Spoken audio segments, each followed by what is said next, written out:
Hello, boys and girls. We're going to read How the Grinch Stole Christmas by Dr. Seuss.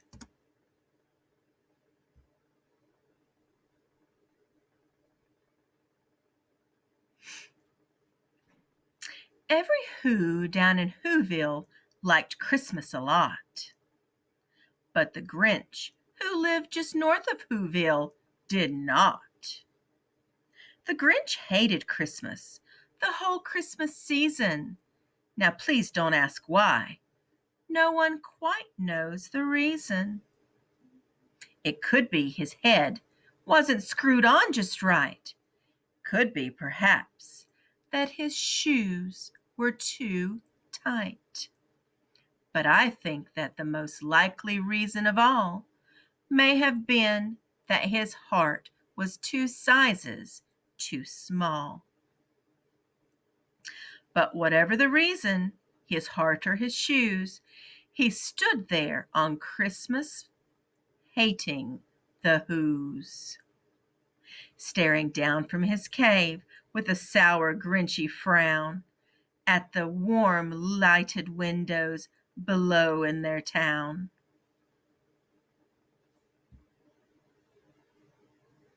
For he knew every Who down in Whoville beneath was busy now hanging a mistletoe wreath. And they're hanging their stockings, he snarled with a sneer. Tomorrow is Christmas, it's practically here. Then he growled with his Grinch fingers nervously drumming. I must find some way to stop Christmas from coming. For tomorrow, he knew, all the Who girls and boys would wake bright and early. They'd rush for their toys. And then, oh, the noise, noise, noise, noise. That's one thing he hated. The noise, noise, noise, noise. Then the Whos, young and old, would sit down to a feast, and they'd feast, and they'd feast, and they'd feast, feast, feast, feast. They would feast on Who pudding and rare Who roast beast, which was something the Grinch couldn't stand in the least. And then they'd do something he liked least of all.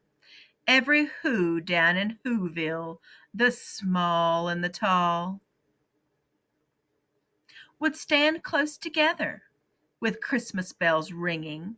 They'd stand hand in hand, and the Whos would start singing.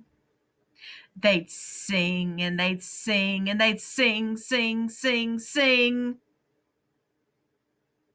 And the more the Grinch thought of this Who Christmas sing, the more the Grinch thought, I must stop this whole thing. Why, for 53 years I've put up with it now. I must stop this Christmas from coming. But how? Then he got an idea, an awful idea.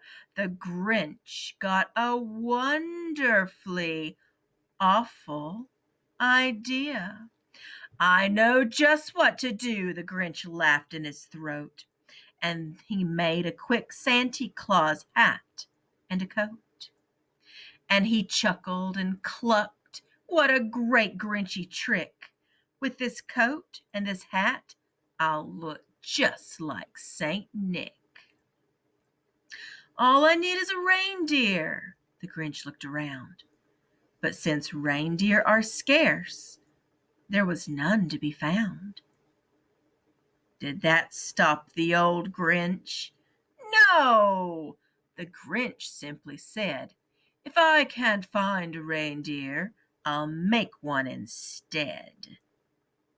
So he called his dog, Max. Then he took some red thread, and he tied a big horn on the top of his head. Then he loaded some bags and some old empty sacks on a ramshackle sled, and he hitched up old Max. Then the Grinch said, "Get up!" and the sleigh started down toward the homes where the Who's lay a snooze in their town. All their windows were dark, quiet snow filled the air. All the Who's were all dreaming sweet dreams without care. When he came to the first little house on the square, "This is stop number one," the old Grinchy Claus hissed, and he climbed to the roof, empty bags in his fist. Then he slid down the chimney, a rather tight pinch, but a Santa could do it, then so could the Grinch. He got stuck only once, for a moment or two, then he stuck his head out of the fireplace flue, where the little Who's stockings all hung in a row. "These stockings," he grinned, "are the first things to go." Then he slithered and slunk with a smile most unpleasant around the whole room, and he took every present. Pop guns and bicycles, roller skates, drums, checkerboards, tricycles, popcorn, and plums.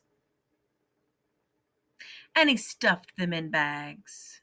Then the Grinch very nimbly stuffed all the bags one by one up the chimbley. Then he slunk to the icebox. He took the Who's feast. He took the Who pudding. He took the roast beast. He cleaned out the icebox as quick as a flash. Why, that Grinch even took their last can of Who hash. Then he stuffed the food up the chimney with glee. "And now," grinned the Grinch, "I will stuff up the tree." And the Grinch grabbed the tree, and he started to shove, when he heard a small sound like the coo of a dove. He turned round fast, and he saw a small Who, Cindy Lou Who was not more than 2.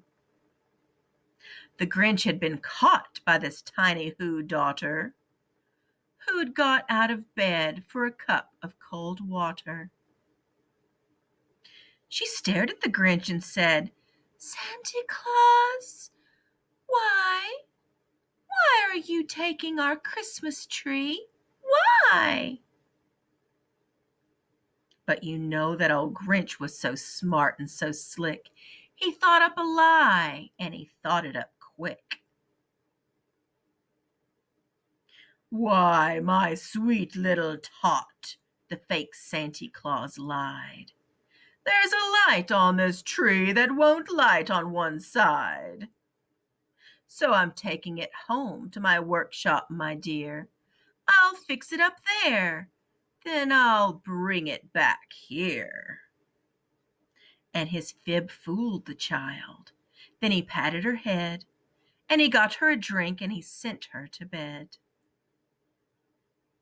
When Cindy Lou Who went to bed with her cup, he went to the chimney and stuffed the tree up. Then the last thing he took was the log for their fire. Then he went up the chimney himself, the old liar. On their walls he left nothing but hooks and some wire. And the one speck of food that he left in the house was a crumb that was even too small for a mouse. Then he did the same thing to the other Who's houses, leaving crumbs much too small for the other Who's mouses.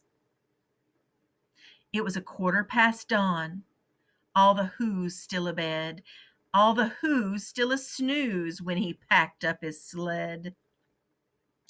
Packed it up with their presents, the ribbons, the wrapping, the tags, and the tinsel, the trimmings, the trappings. 3,000 feet up the side of Mount Crumpet, he rode with his load to the top, tip-top, to dump it. Pooh-pooh to the Who's, he was grinchishly humming. They're finding out now that no Christmas is coming. They're just waking up. I know what they'll do. Their mouths will hang open a minute or two. Then the Who's down in Whoville will all cry, boo-hoo. That's a noise, grinned the Grinch, that I simply must hear. So he paused, and the Grinch put his hand to his ear. And he did hear a sound rising over the snow. It started in low, and then it started to grow. But the sound wasn't sad. Why, this sound sounded merry. It couldn't be so. But it was merry, very. He stared down at Whoville. The Grinch popped his eyes. Then he shook. What he saw was a shocking surprise. Every Who down in Whoville, the tall and the small, was singing without any presents at all. He hadn't stopped Christmas from coming. It came. Somehow or another, it came just the same. And the Grinch, with his Grinch feet ice cold in the snow, stood puzzling and puzzling. How could it be so? It came without ribbons. It came without tags. It came without packages, boxes, or bags. And he puzzled 3 hours till his puzzler was sore. Then the Grinch thought of something he hadn't before. Maybe Christmas, he thought, doesn't come from a store.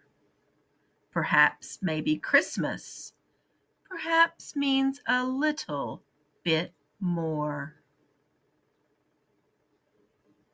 And what happened then?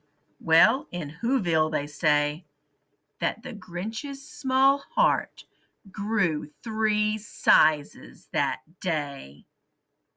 And the minute his heart didn't feel quite so tight, he whizzed with his load through the bright morning light.